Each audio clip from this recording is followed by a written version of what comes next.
Friends, मैं संगीता। बहुत बहुत स्वागत है आप सभी का मेरी किचन में। आज मैं बनाने जा रही हूँ बहुत ही हेल्दी और गजब के स्वादिष्ट पनीर के पराठे, जिसे आप बच्चों के लंच बॉक्स में भी दे सकते हैं। वैसे अभी समर वेकेशन चल रहे हैं तो बच्चे बार बार पूछते हैं आज खाने में क्या बनेगा। तो आप मेरे तरीके से एक बार पनीर पराठे बनाकर उनको खिलाइए। वो बहुत ही खुश होकर खाएंगे और आपसे बार बार इसी पराठे की डिमांड करेंगे। तो चलिए फिर शुरू करते हैं इस मजेदार सी रेसिपी को बनाना। पनीर पराठा बनाने के लिए सबसे पहले हम आटा लगाकर तैयार करेंगे। ये मैंने 2 लोगों के हिसाब से आटा लिया है।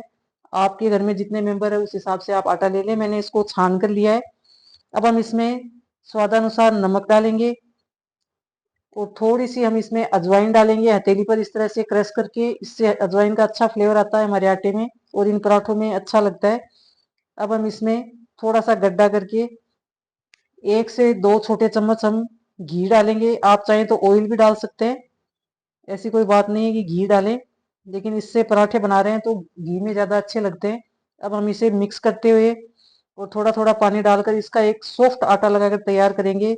जिस तरह से हम चपाती का आटा लगाते हैं उससे थोड़ा सॉफ्ट आटा लगाना है हमें इसका, ताकि हमारे पराठे फटे नहीं और अच्छे से बनकर तैयार हों। इस तरह से हमें बिल्कुल सॉफ्ट आटा लगाकर तैयार करना है। अब हम इसमें 1 चम्मच घी और इस पर स्प्रेड करेंगे ताकि ये अच्छे से चिकना हो जाए और फिर इसको इस तरह से गूंथ लेंगे अच्छे से। पराठे के कोई भी पराठे बनाए हम, चाहे मूली के बनाए, चाहे आलू के बनाए, चाहे पनीर के बनाए, उसका आटा बड़ा ही लोचदार और सॉफ्ट होना चाहिए। इस बात का खास ध्यान रखें।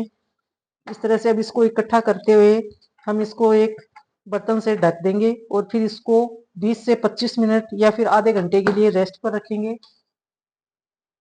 जब तक आटा हमारा रेस्ट पर है तब तक आगे की तैयारी कर लेते हैं। ये मैंने 200 ग्राम पनीर लिया है।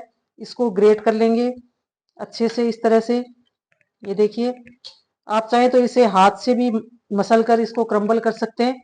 चॉइस आपकी है, आप चाहे ग्रेट करें चाहे उसको उस तरह से कर लें। मैं इसको ग्रेट कर रही हूँ।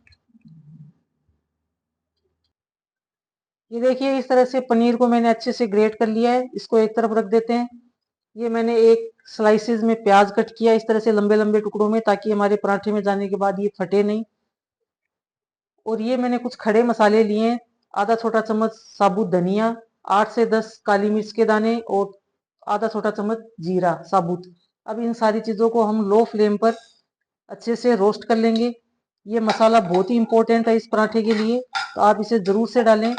हल्का सा रोस्ट करना है बस इसको, इसका कलर डार्क नहीं करना है। और फिर हम इसको खलबत्ते में अच्छे से मोटा मोटा दरदरा कूट लेंगे।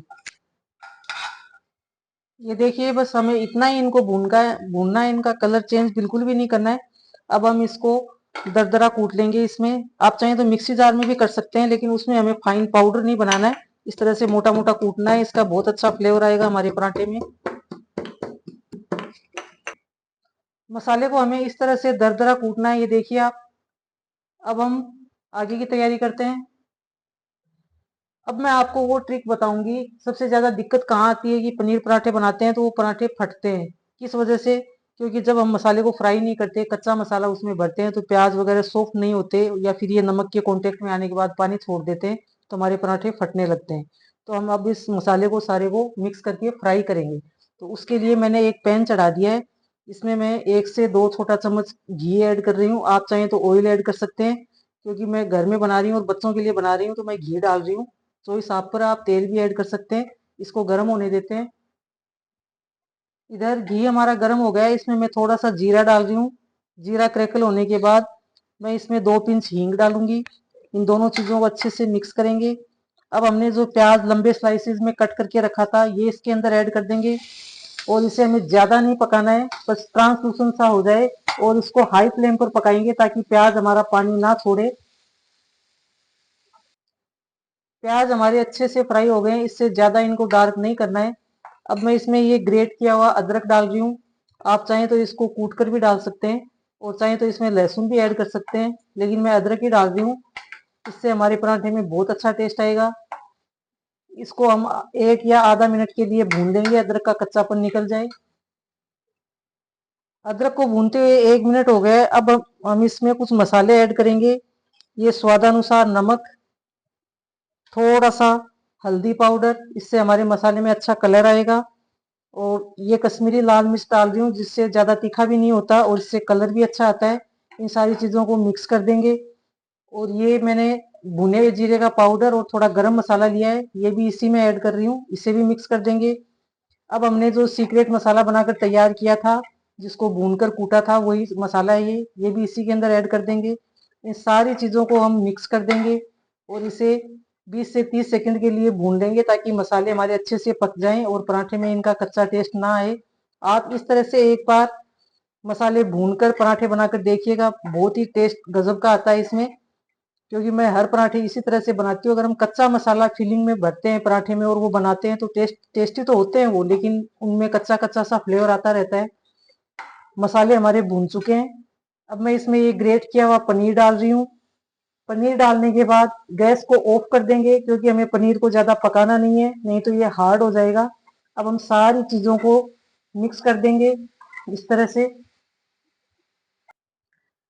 सारी चीजें मिक्स करने के बाद सबसे लास्ट में मैं ये हरा धनिया डाल रही हूँ। हरा धनिया आपके पास हो तो आप जरूर से डालिएगा, इसमें पनीर के पराठे में इसका बहुत अच्छा टेस्ट आता है। इसे भी हम मिक्स कर देंगे और फिर इस फिलिंग को हम ठंडा होने देते हैं। पराठे की हमारी स्टफिंग बिल्कुल ठंडी हो गई है, ये देखिए बहुत अच्छे से तैयार हुई है। इसको एक तरफ रख देते हैं और आटे को चेक कर लेते हैं। आटे को रेस्ट करते हुए 25 से 30 मिनट हो गए। ये देखिए कितना सॉफ्ट हमारा आटा बनकर तैयार हुआ है, बिल्कुल लोचदार। अब इसको हम 1 से 2 मिनट और मसलेंगे। इसके लिए मैं इसमें फिर से थोड़ा सा घी डाल रही हूँ, इस तरह से 2 से 4 बूंदे। और फिर से इसको अच्छे से गूंथ लेंगे मसलते हुए, ताकि ये अच्छे से स्मूथ हो जाए इस तरह से। अब हम इस आटे को एक बाउल में रख लेते हैं और पराठे बनाने की तैयारी करते हैं।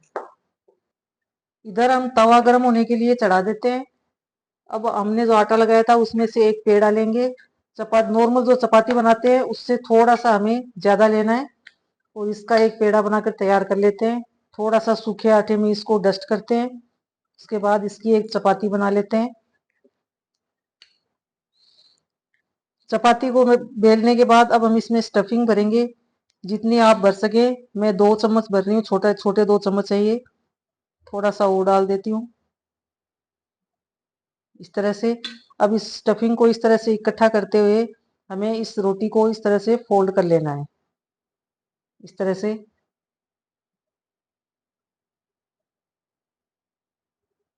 और इसे हथेली में लेकर इस तरह से घुमाते हुए हमें ये जो एक्स्ट्रा आटा है इसको निकाल देना है। अगर ये एक्स्ट्रा आटा इसी में हम कर देंगे तो इसमें फिर बीच में पराठे के आटे आटे का टेस्ट आएगा। इस तरह से इसे हल्के हाथ से दबाते हुए हमें सूखे आटे में डस्ट करना है। सूखे आटे में डस्ट करने के बाद इसको हल्के हाथ से इस तरह से अंदर की फिलिंग को हमें पूरे इस पेड़े में इस तरह से फैला लेना है, ताकि हमारी स्टफिंग हर तरफ से इसमें निखर के आए इस तरह से। अब हम इसको बेल लेंगे हल्के हाथ से। ये देखिए इस तरह से हमने पराठे को पूरे को बेल लिया है। आप देख सकते हैं स्टफिंग हमारी बिल्कुल भी बाहर नहीं आई है। ये देखिए प्याज के लच्छे इधर से आपको दिख रहे हैं, इसका मतलब पराठा हमारा इतना पतला और ट्रांसपेरेंट बना है, बहुत ही अच्छा बनकर तैयार हुआ है। मोटे मोटे पराठे होंगे तो वो खाने में टेस्टी नहीं लगते हैं। इस तरह से देखिए स्टफिंग बिल्कुल भी बाहर नहीं है, लेकिन अंदर पूरे में स्प्रेड हो गई है। आप बाहर से देख सकते हैं कितना ट्रांसपेरेंट बना है हमारा पराठा, बहुत ही पतला सा क्रंची क्रंची सा बनकर तैयार होगा। इधर हमारा तवा भी गर्म हो चुका है, इस पर हम इसको डाल देते हैं और इसको स्लो फ्लेम पर इसको एक तरफ से सिकने देते हैं। जब तक हमारा पराठा सिक रहा है हम दूसरे पराठे बनाने की तैयारी कर लेते हैं। मैंने वैसे ही जैसे पहले पराठे की चपाती बेल कर रखी थी, ये पराठा मैंने बेल लिया है। अब इसमें वही मैं 2 से ढाई चम्मच फिलिंग डाल रही हूँ।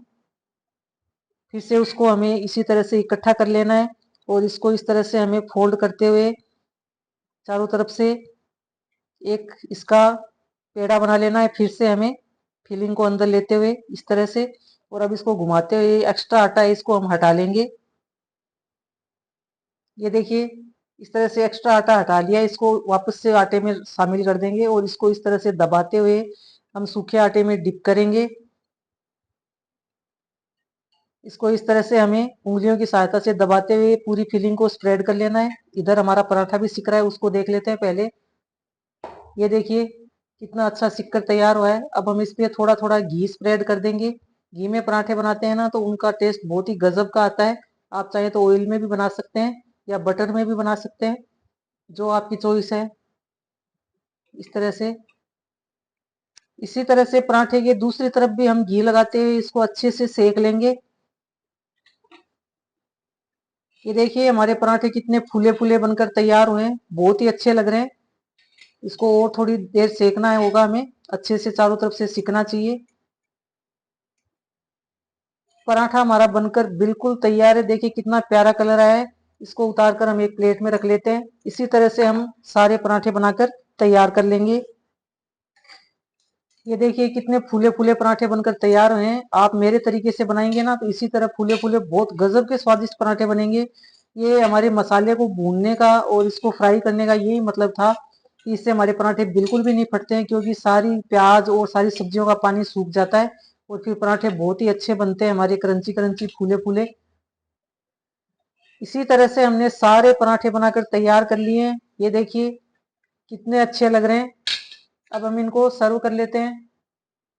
सर्विंग प्रोसेस से पहले मैं आपको दिखाती हूँ पराठे के अंदर फिलिंग। देखिए आप, अंदर तक चारों तरफ स्प्रेड हुई है और बहुत ही टेस्टी बने। इस तरह से आप पराठे बनाइए। चलिए अब कर लेते हैं इनको सर्व। लीजिए तैयार है हमारे गर्मा गर्म और लाजवाब पनीर के पराठे, हरे धनिए की चटनी और इमली की चटनी के साथ। और साथ में मैंने रखा है लौकी का रायता। इसकी रेसिपी मैं अपलोड करूंगी अपने चैनल पे, आप जरूर से देखिएगा। चटनी की रेसिपी मैंने ऑलरेडी डाल रखी है। बहुत ही टेस्टी और गजब के स्वादिष्ट बने। आप भी इन्हें बनाएं, खाएं और अपने अनुभव कमेंट बॉक्स में जरूर से शेयर कर दें। और आप रेसिपी कहाँ से देख रहे हैं, अपनी जगह का नाम भी जरूर से कमेंट में बता दें, इससे मुझे बहुत अच्छा लगेगा। और अगर आप चैनल पर नए हैं तो चैनल को सब्सक्राइब जरूर कर लें और वीडियो को ज़्यादा से ज़्यादा लाइक शेयर कर लें। मिलती हूँ फिर से आपको एक नई रेसिपी और नई वीडियो के साथ। तब तक के लिए धन्यवाद।